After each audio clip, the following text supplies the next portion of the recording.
Hello, good morning all of you. कैसे हो आप सब? आप सबका स्वागत है SPM ऑनलाइन क्लासेज में। 9th क्लास का जो कोर्स हमारा चल रहा था, 9th की जो साइंस है उसमें बायो का पोर्शन और चैप्टर नंबर जो चल रहा था वो 7वां चैप्टर था। उसमें हम पढ़ रहे थे नॉन कोऑर्डिनेट्स।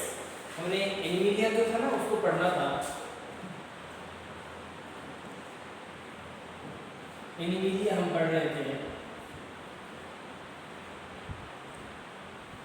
एनिमिलिया जो किंगडम है, विटेकर ने जो पंच जगत प्रणाली दी थी, विटेकर की पंच जगत प्रणाली में 5 जो जगत थे उसमें लास्ट जगत कौन सा था? एनिमिलिया था। एनिमिलिया को 2 फर्दर भागों में डिवाइड किया गया था। लास्ट क्लास में हमने पढ़ा था। कौन कौन से? एक तो कोऑर्डिनेटा और दूसरा कौन सा है? नॉन कोऑर्डिनेटा। ये 2 इसके बड़े भाग थे जिसमें हमने कोऑर्डिनेट्स को एक बार स्टेप में रखा। इसको बातें पढ़ेंगे। पहले नॉन कोऑर्डिनेट पढ़ रहे थे। नॉन कोऑर्डिनेट के 8-9 जो संघ थे, जो फाइलम थे, हम उसको पढ़ रहे हैं। उसमें से 2 फाइलम हमने पढ़ ली थी। नंबर 1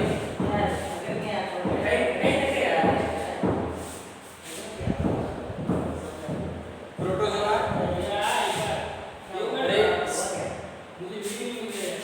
अरे सर प्रोटोजोआ, और दूसरा कौन सा? पोरीफेरा। हमने ये 2 पढ़े थे। आज हम उससे आगे पढ़ने जा रहे हैं। ठीक है,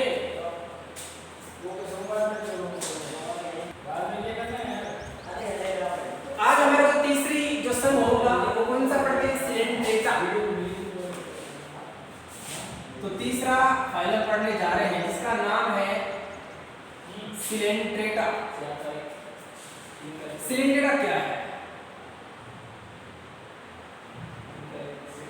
सिलेंट्रेटा वर्ग के जो प्राणी हैं उसमें उत्तक तो पाए जाते हैं, बहुत सारे उत्तक होंगे, लेकिन उत्तक तंत्र नहीं बनेंगे। यानी जो इनका शरीर का जो स्तर है वो कैसा है? उत्तक स्तर का। यानी शरीर में उत्तक तो होते हैं लेकिन उत्तक मिलकर उत्तक तंत्र नहीं बना पाते। जैसे कि आपको पता ही है कि सेल मिलकर टिश्यू बनाती है, टिश्यू सिस्टम बनाती है। यहाँ पर उत्तक तो आएंगे लेकिन उत्तकों का डिवाइडेशन नहीं होता, उत्तक नहीं बना पाते। सिलेंट्रेटा वर्ग के जो प्राणी है उसका नाम है सिलेंट्रोन से पढ़ा है। तो सिलेंट्रोन कहते हैं हम देह गुहा को। इसका मतलब जिन प्राणियों के शरीर में बॉडी में देह गुहा पाई जाती है, सिलोम पाई जाती है, उन्हीं वर्ग के प्राणियों को या उन्हीं फाइलम के प्राणियों को क्या कहा जाता है? सिलेंट्रेटा कहा जाता है। इन प्राणियों की एक और विशेषता है, इनमें दंश कोशिकाएं पाई जाती हैं, डंक मारने वाली सेल पाई जाती हैं। मैक्सिमम जो एनिमल्स है वो कहां से होते हैं? एक्वाटिक। कल भी मैंने आपको बताया था, एक्वाटिक का मतलब क्या होता है? वे सारे जानवर जो कहां रहते हैं? जल में। उसे क्या कहते हैं? एक्वाटिक कहते हैं, जल का मतलब। तो यहाँ पर सिलेंट्रेटा वर्ग में एक तो सिलेंट्रेन होगी, एक शरीर में देह गुहा होगी, उसमें दंश कोशिकाएं पाई जाएंगी। जीवों के अंदर उत्तक तो होंगे, यानी सेल तो बहुत ज्यादा होंगे, लेकिन बहुत बड़े प्राणी भी नहीं हो पाएंगे। क्यों? क्योंकि उत्तक मिलकर क्या नहीं बना पाते? उत्तक तंत्र नहीं बना पाते। ठीक है ना? इसलिए इसका शरीर उत्तक स्तर का माना जाएगा। तो सबसे छोटे जीव कौन से आते हैं? प्रोटोजोआ के। फिर पोरीफेरा। पोरीफेरा में सेल होती है लेकिन टिश्यू नहीं बन पाते। सिलेंट्रेटा में टिश्यू होते हैं लेकिन टिश्यू सिस्टम नहीं बन पाते। तो कुछ माइनर डिफरेंस होते हैं एनिमल्स में। एग्जांपल की बात करें जैसे कि हाइड्रा, ये कॉमन नाम है। एक प्लांट भी हाइड्रा है, एक एनिमल भी हाइड्रा है। दूसरा एग्जांपल देखो, समुद्री एनीमोन।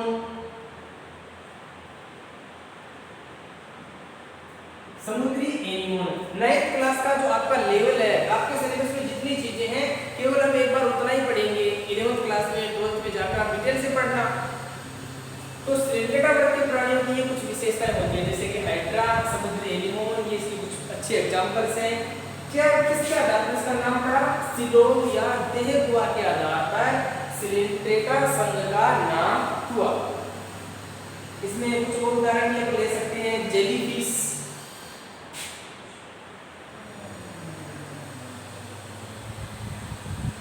ये इसके एग्जांपल है। इसके बाद में अगला पढ़ते हैं हम। अच्छा, एक चीज और, एनिमल देखो कैसे होंगे। किसी आधारी सतह से चिपके रहते हैं, जिसमें इस प्रकार से बहुत सारे क्या मिलेंगे आपको, फ्लैजिला मिलेंगे। तो ये किसी आधार सतह से क्या होते हैं, चिपके रहते हैं। यानी जल के अंदर कोई भी कंकड़ है, पत्थर है, चट्टान है, ये उससे क्या रहते हैं, चिपक कर रहते हैं, आधारीय सतह से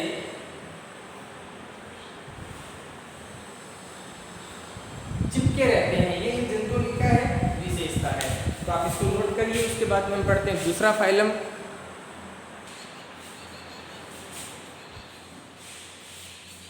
ये सिलेंट्रेटा हुआ। इसके बाद में अगला जो फाइलम आएगा नॉन कोर्डेटा का, वो है प्लेटिहेल्मिन्थीज।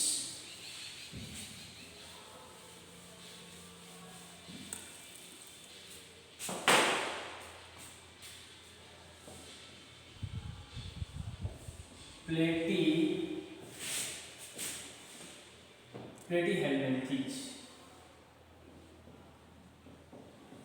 प्लेटिहेल्मिन्थीज थोड़े से कॉम्प्लिकेटेड नाम है, एज ए 9th क्लास के लेवल से। कोई नहीं, 2-3 बार आप अच्छे से पढ़ेंगे तो सारे आपके जोड़ में रहेंगे। प्लेटिहेल्मिन्थीज के जो नाम है वो किस आधार पर पड़ा। प्लेट का मतलब यहाँ पर फ्लैट से है। कोई चीज जब फ्लैट होती है, इसका मतलब क्या होता है, वो चपटा या फीते की जैसी संरचना। तो प्लेटिहेल्मिन्थीज के जो सदस्य होते हैं वे चपटे कर्मी कहलाते हैं। ये आपको याद रखना है। इसको दूसरा कौन से नाम से जाना जाता है, चपटे कृमि, है ना। वर्म, वर्म का मतलब होता है कृमि। प्लेटिहेल्मिन्थीज के सदस्य कैसे होते हैं, चपटे कर्मी होते हैं। इनका जो शरीर होता है वो द्विपार्श्व सममित,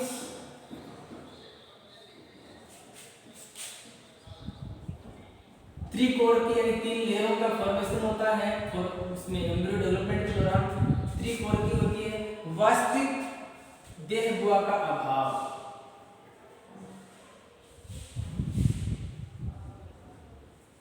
वास्तविक देह गुहा का अभाव, यानी जो सिलोम है वो वास्तविक देह गुहा के रूप में नहीं पाई जाती। जंतु जमीन में कुछ बिल बनाकर भी रह सकते हैं। छोटे जो जंतु हैं, जो चपटे कर्मी या फ्लैट के टाइप के हो सकते हैं, वो परपोषी के रूप में मनुष्य है, या भेड़ की यकृत में है, या जो सुअर हैं मांस खाने वाले, उन प्राणियों में ज्यादा मिलते हैं। संभावनाएं कहाँ रह जाती हैं, मांस, सुअर, भेड़ की लीवर में। और एक एग्जांपल बता दूं, जो भेड़ की लीवर में रहता है ना, उसका नाम है फेसियोला हिपेटिका। तो याद रखना कौन सा, फेसियोला हिपेटिका। जो प्लेटिहेल्मिन्थीज वर्ग का या संघ का जो प्राणी है वो कहाँ रहता है, भेड़ की यकृत में रहता है, इसलिए इसको यकृत कर्मी भी कहते हैं, यानी लीवर फ्लूक भी इसका दूसरा नाम है। लीवर फ्लूक यानी यकृत कर्मी। एक एग्जांपल और लिख देते हैं, टीनिया सोलियम, टीनिया सोलियम, ये मनुष्य की आंत में रहता है।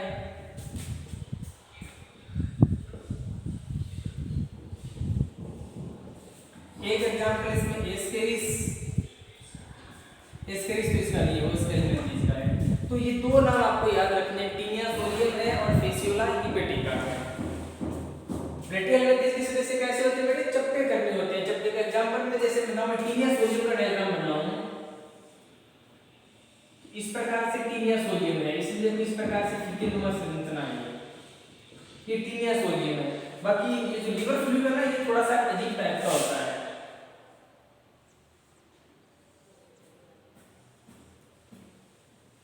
इस प्रकार का ये प्राणी है जो लीवर फ्लूक कहते हैं, भेड़ की आंत में रहता है। तो इनका शरीर कैसा होता है, द्विपार्श्व समित। द्विपार्श्व समित का क्या मतलब है, द्विपार्श्व समित का मतलब ये है, ये शब्द आपके बार बार आएगा, कि यदि आप किसी एनिमल को ऊर्ध्वाधर या उसके किसी शरीर के पूरे अंगों को दो बराबर भागों में डिवाइड कर दो, वो द्विपार्श्व समित होते हैं। जैसे कि मनुष्य द्विपार्श्व समित है। कैसे, यदि मनुष्य को यहाँ से काटोगे तो क्या बराबर दो टुकड़े होते हैं? नहीं होते। द्विपार्श्व समिति का मतलब होता है किसी भी एनिमल को या किसी भी प्लांट को या उसके जो टेक्सोनोमी होती है उसको यदि आप एक ही एंगल से काटो तो दो बराबर भाग हो जाएं, तब आप उसे बोलते हैं द्विपार्श्व समिति। तो हमारे हम क्या है? द्विपार्श्व समिति। यदि हमें इस प्रकार से चीरा जाए, काटा जाए, तो शरीर के दोनों जो टुकड़े होंगे उसमें हम बराबर एक एक हाथ, एक एक पैर, एक एक नाक, आंख बराबर हिस्से हो जाएंगे ना शरीर में, तो इसको बोलते हैं द्विपार्श्व समिति। तो यहाँ के जो एनिमल है वो द्विपार्श्व समिति 3 लेयर बनती है, इसलिए त्रिकोण की है। वास्तविक देह गुहा का इसमें अभाव होता है। ये महत्वपूर्ण चीज आप नोट कर सकते हैं। एक चीज इसके अंदर इंपॉर्टेंट ये रहती है कि इसमें जो उत्सर्जन की प्रक्रिया है वो जिन कोशिकाओं के द्वारा होती है उन्हें ज्वाला कोशिका कहते हैं, याद रखना। किसके द्वारा? उत्सर्जन की प्रक्रिया विशेष कोशिकाओं के द्वारा होती है, उन्हें ज्वाला कोशिका यानी फ्लेम सेल कहते हैं। ये चीज आपको याद करनी है। फ्लेम सेल, ज्वाला कोशिकाओं के द्वारा उत्सर्जन की प्रक्रिया। इस प्रकार से आपका ये हो गया प्लेटीहेल्मिन्थेज।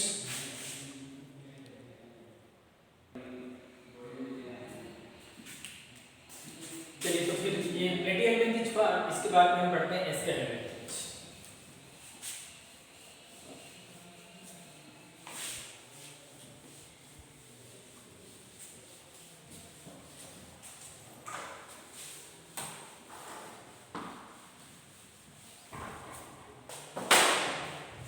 अगला हम पढ़ रहे हैं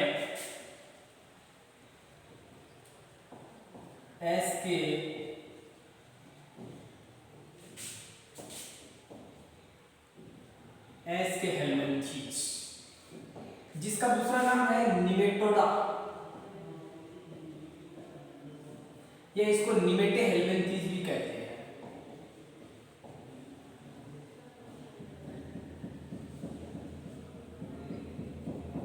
ये इसके 3 नाम हैं, एस्केहेल्मिन्थेज कह दो या निमेटेहेल्मिन्थेज कह दो या निमेटोडा कह दो। तो देखो इसमें जो निमेट शब्द है ना, इसका मतलब होता है थ्रेड। थ्रेड का मतलब सूत्र या धागे समान, और निमेट का जो मतलब होता है ना, या एस्के या निमेट दोनों का मतलब हो सकता है राउंड, इसलिए इनको राउंड वर्म कहते हैं। क्या क्या नाम हो सकते हैं? गोलकृमि या सूत्रकृमि, यानी धागे के जैसे स्ट्रक्चर की इस प्रकार के एनिमल्स होंगे इसके, है ना, पतले बेलनाकार,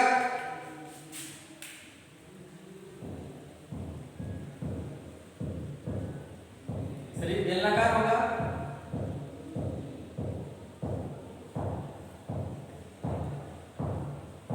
द्विपार्श्व समिति,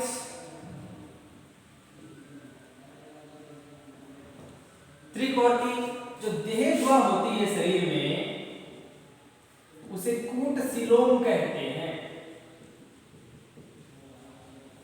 उसे क्या कहते हैं? कूट सिलोम। शरीर के अंदर जो देह गुहा होती है उसे कूट सिलोम कहते हैं। ये आपको अच्छे से याद रखना है। और जंतु क्या करते रहते हैं? इधर उधर मूवमेंट करते रहते हैं। अधिकांश जो जंतु हैं वो क्या होते हैं? जलीय। कुछ आपको क्या मिलेंगे? थलीय। तो मैक्सिमम क्या है? जलीय जंतु होते हैं। कुछ आपको क्या मिलेंगे? थलीय भी मिलेंगे। जैसे एग्जांपल की बात करें, एस्केरिस, वाउचीरिया। एस्केरिस और वाउचीरिया ये 2 एग्जांपल हैं जो मनुष्य में रोग फैलाते हैं। ये आपको याद रखना है। एस्केरिस और वाउचीरिया जो मनुष्य में रोग फैलाते हैं। अपेंडिक्स है या पेट में दर्द है, इसके कारण ये होता है, पेट में दर्द होता है। या एक महत्वपूर्ण मैं आपको बताऊं, 9th से या 10th क्लास में आप पढ़ेंगे, ड्रैगनकुलस।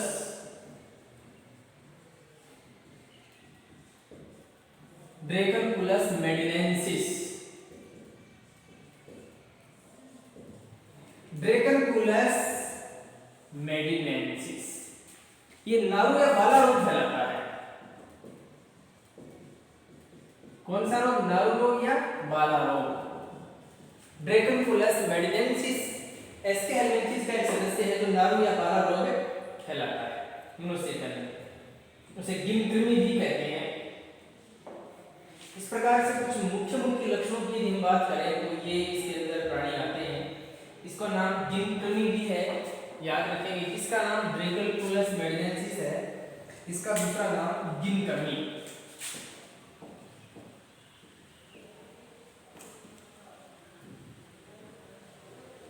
इसे गिनकृमि भी कहते हैं। दूसरी बात, जो गंदा जल है, गंदे जल के अंदर ये आपको ड्रेगनकुलस मेडिनेंसिस मिलेंगे। तो गंदे जल या अस्वच्छ जल का ग्रहण पानी को यूज में लेने से, पीने से हमारे शरीर में नारू या बाला रोग हो जाता है, जिसमें सफेद फाइबर जैसे तंतु बाहर निकलते हैं, फोड़े। सन 2000 के बाद में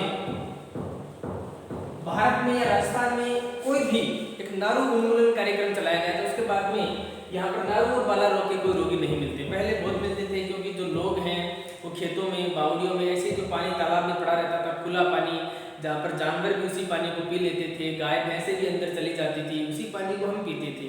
तो उसमें ऐसे बहुत सारे के सारे जो जानवर रहते थे, जिससे हमें नारू बाला रोग हो जाता था।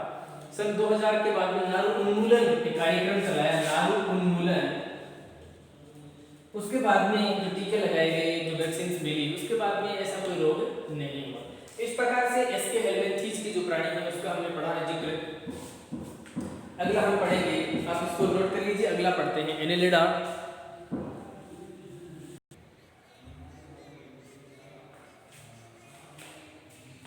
इसका स्क्रीनशॉट ले लीजिए, कुछ चीजें आप नोट कर लीजिए। उसके बाद में हम पढ़ते हैं एनेलिडा।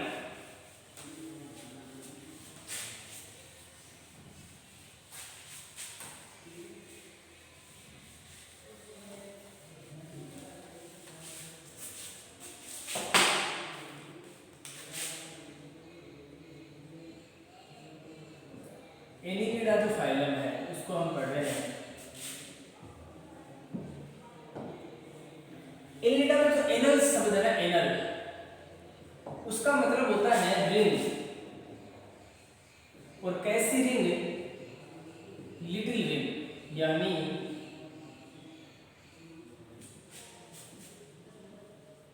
सूक्ष्म बले, या यूं कह सकते हैं कि छोटे खंड।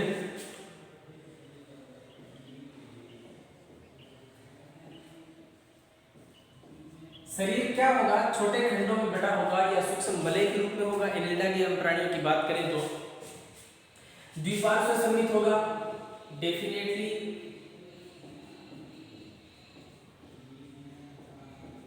त्रिकोणीय होगा, बॉडी में छोटे छोटे खंड पाए जाएंगे, कुछ चुसक भी पाए जाते हैं। ये सबसे बड़ी विशेषता है। चुस्कांक, सीटी, पाद के रूप में, पैर जो है ना वो सीटी के रूप में होते हैं। जैसे कि एक एनिमल का यदि मैं बनाऊं,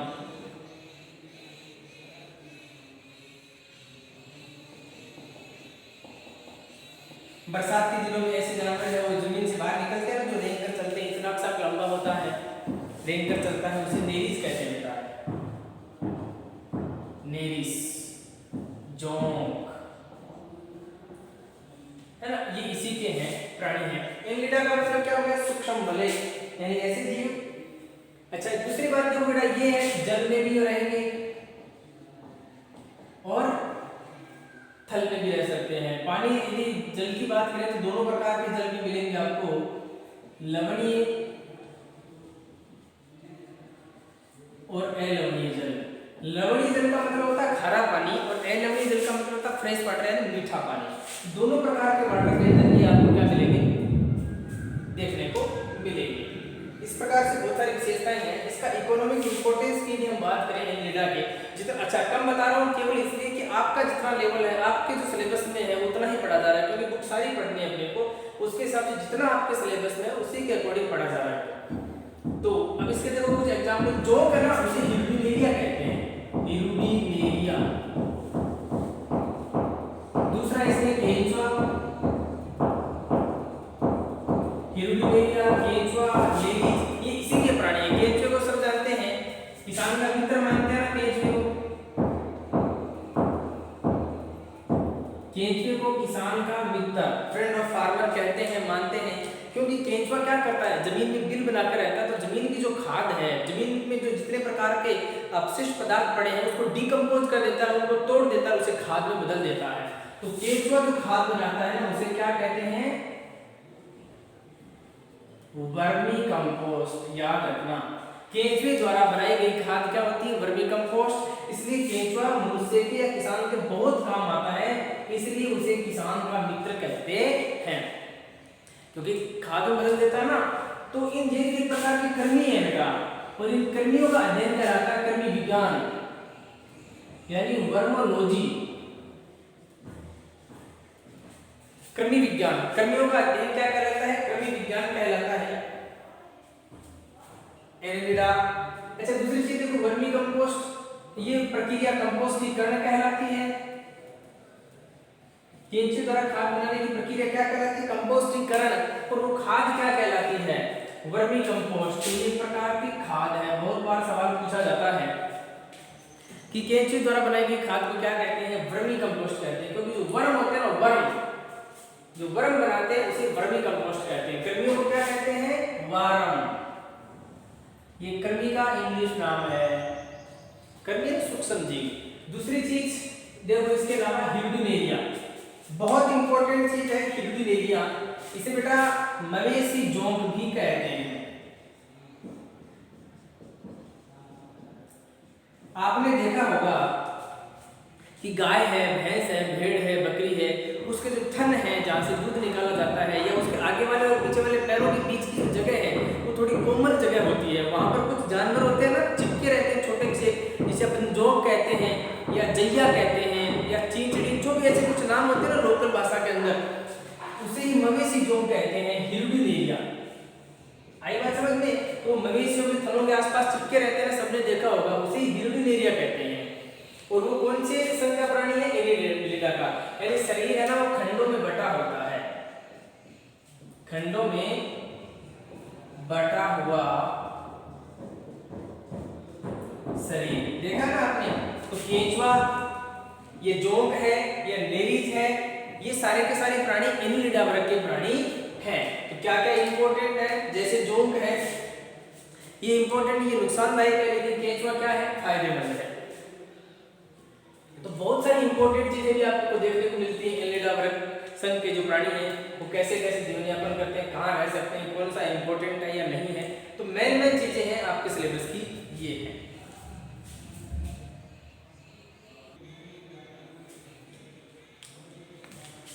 और विशेष चीजें हैं इसमें, उत्सर्जन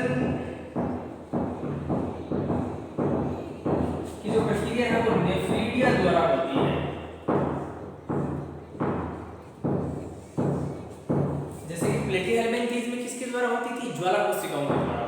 तो यहाँ पर उत्सर्जन की प्रक्रिया किसके द्वारा होगी, नेफ्रीडिया के द्वारा होगी।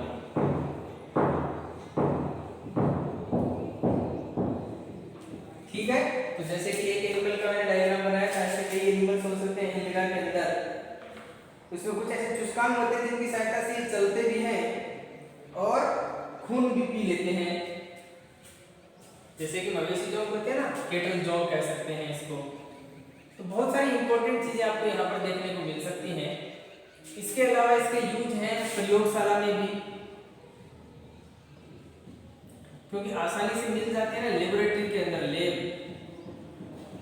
जैसे कि केंचुआ है वो आसानी से मिल जाता है। तो 11th क्लास के बच्चे, 12th क्लास के बच्चे, किसी भी क्लास के बच्चे हैं जो जीव विज्ञान पढ़ना चाहते हैं, तो वो जंतुओं का अध्ययन तो करेंगे ना। जब वो जंतुओं का अध्ययन करते हैं तो बच्चों को जंतु दिखाने पड़ते हैं कि देखो ये केंचुआ है, ये इस केंचुए के ये भाग हैं।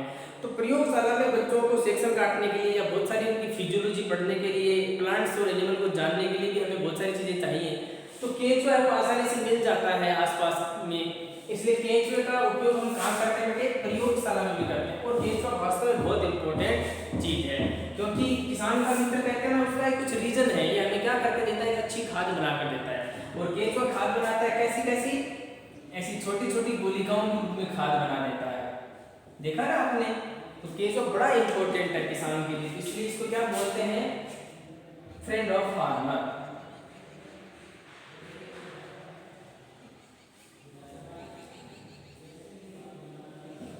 केंचुए को किसान का मित्र इसलिए माना जाता है। तो जोंक है, यूरेनिया वगैरह ये चीजें आप याद रखेंगे। तो ये हो गया आपका एनिलिडा जो संघ है वो। इससे आगे हम अगली क्लास में पढ़ेंगे।